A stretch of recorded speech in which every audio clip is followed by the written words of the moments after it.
Bonjour et bienvenue à cette toute nouvelle édition d'Info.tv, c'est l'hebdo, donc l'édition d'une heure où on fait un tour de l'actualité matapédienne et on va aussi voir des entrevues qui vont sûrement vous intéresser encore une fois cette semaine que Zoé Huitala, notre journaliste, a réalisé pour vous à la maison. Bonjour Zoé! Et bonjour Émilie! Bon vendredi! Bon vendredi!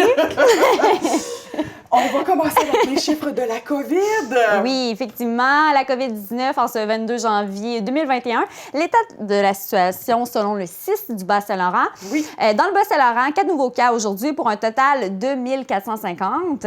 Un nouveau décès. En cette journée-là, aujourd'hui. Okay. 4 hospitalisations qui sont présentement en cours. 1380 personnes sont maintenant rétablies et 756 tests de dépistage ont été réalisés hier, le 21 janvier 2021. Dans la vallée de la Matapédia, on est toujours à 48 cas. Okay. Puis pour le décès, toutes nos condoléances aux proches. Oui. Hier, il y a eu une conférence de presse, un point de presse, en fait, du gouvernement encore. Ça devient une habitude, hein? Donc, tu vas nous faire un petit résumé? Oui, la conférence de presse du gouvernement du Québec, le premier ministre a mentionné que depuis une dizaine de jours, on s'en va dans la bonne direction. Oui. Moins de 2000 cas par jour, très bonne nouvelle. Et selon lui, le couvre-feu aide. Ouais. Bonne nouvelle aussi, la première dose de vaccin contre la COVID-19 a été effectuée dans tous les CHSLD du Québec. Wow. Donc, c'est fait. On peut cocher cette case. Par exemple, les hôpitaux sont débordés encore. M. Legault explique qu'il n'est pas possible de penser à une ouverture des commerces pour l'instant, tant que l'achalandage n'aura pas diminué dans les hôpitaux. C'est surtout, bien sûr, à Laval et à Montréal que ça se passe, moins dans le Bas-Saint-Laurent. Oui. On espère qu'il ne fera pas du mur à mur, hein? Peut-être qu'il pourrait déconfiner certaines régions, dont nous, le Bas-Saint-Laurent, ça va vraiment bien, mieux que ça allait. En tout cas, on verra après le 8 février. Oui, on a comme l'impression que le couvre-feu va sûrement continuer pour les grosses villes. Nous, on le sait pas. Alors, tout le monde est dans l'incertitude en ce moment. Il y a eu un point de presse du docteur Sylvain Leduc cette semaine. Oui, le directeur de la santé publique du Bas-Saint-Laurent, docteur Sylvain Leduc, mercredi matin, a fait un point de presse par rapport vraiment au vaccin dans le Bas-Saint-Laurent. Parce qu'on entend beaucoup parler avec M. Legault, entre autres, et Christian Dubé, le ministre de la Santé. On entend beaucoup parler du Québec au complet, la situation des vaccins, mais pas du Bas-Saint-Laurent. Donc, c'est vraiment intéressant, ce point de presse-là. Il est accompagné aussi de la responsable de la vaccination contre la COVID-19, Mme Muriel Terrien. Il a affirmé que la situation dans le Bas-Saint-Laurent est sous contrôle. Dans le Bas-Saint-Laurent, 3900 personnes ont reçu la première dose du vaccin contre la COVID-19. Ça, c'était mercredi matin, par exemple. Oui, peut-être plus. Peut-être un petit peu plus. Il pense pouvoir vacciner 1000 personnes et plus d'ici lundi. Alors, une autre très bonne nouvelle. Oui. Malheureusement, par exemple, il n'y aura pas de livraison du vaccin au Québec et même au Canada la semaine prochaine. Donc on continue à garder le rythme dans le Bas-Saint-Laurent. Ça va bien, on est prêt, mais on n'aura pas de nouveaux vaccins, nouvelles doses la semaine prochaine. À suivre pour ce dossier de vaccin. Oui, à suivre. Le directeur de la santé publique tenait à mentionner que seulement 8 personnes ont eu une réaction au vaccin, réaction qui a d'ailleurs été contrôlée. Parce qu'on entend beaucoup de blablabla, d'histoires un peu partout, donc c'est important de le mentionner. Oui, tout à fait. Il a même ajouté que le vaccin est très sécuritaire.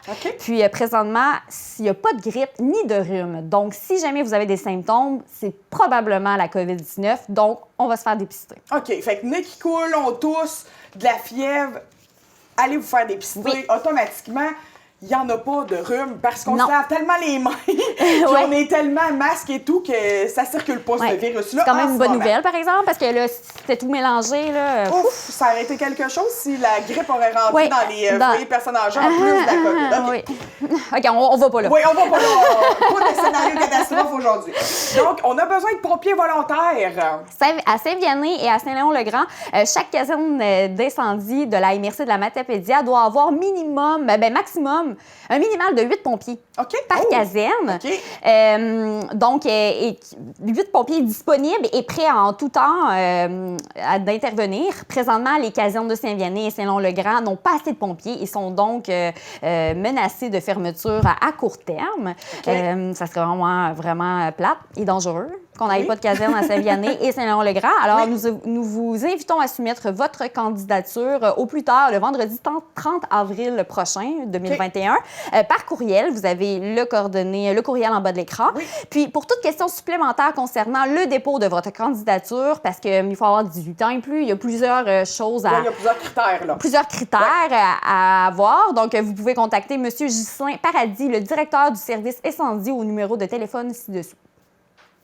Donc, allez-y, soyez volontaires, sauvez des vies. C'est quand même une job cool, là, super-héros à temps partiel. Ouais. Go, go, go! Mais qu'attendez-vous pour remplir vos candidatures? Un genre de mesdames et messieurs? Un genre de Batman de la vallée de la Un Matapédia. genre de Batman matapédien. Hey. Et dernière nouvelle, on y va dans la chronique Fifille. Il y aura une ligne de cosmétiques à Saint-Noël. À Saint-Noël, Savon Maison, à Oui. Saint-Noël, se lance aussi en cosmétique. Ouais. En réalité, c'est sa fille, Cassandre Bérubé, Ouais. la fille de la propriétaire de Savon Maison, qui va créer sa propre ligne de maquillage. Ça va s'appeler Calliope. On a déjà à l'écran l'image que ça va être. Là. Calliope, c'est super beau. Puis ça représente bien sa ligne de maquillage parce que ça va être 100% naturel, vegan et approuvé par Santé Canada en plus. Alors, c'est disponible, ça va être disponible d'ici environ un mois et ça va être rattaché à Savon Maison. OK.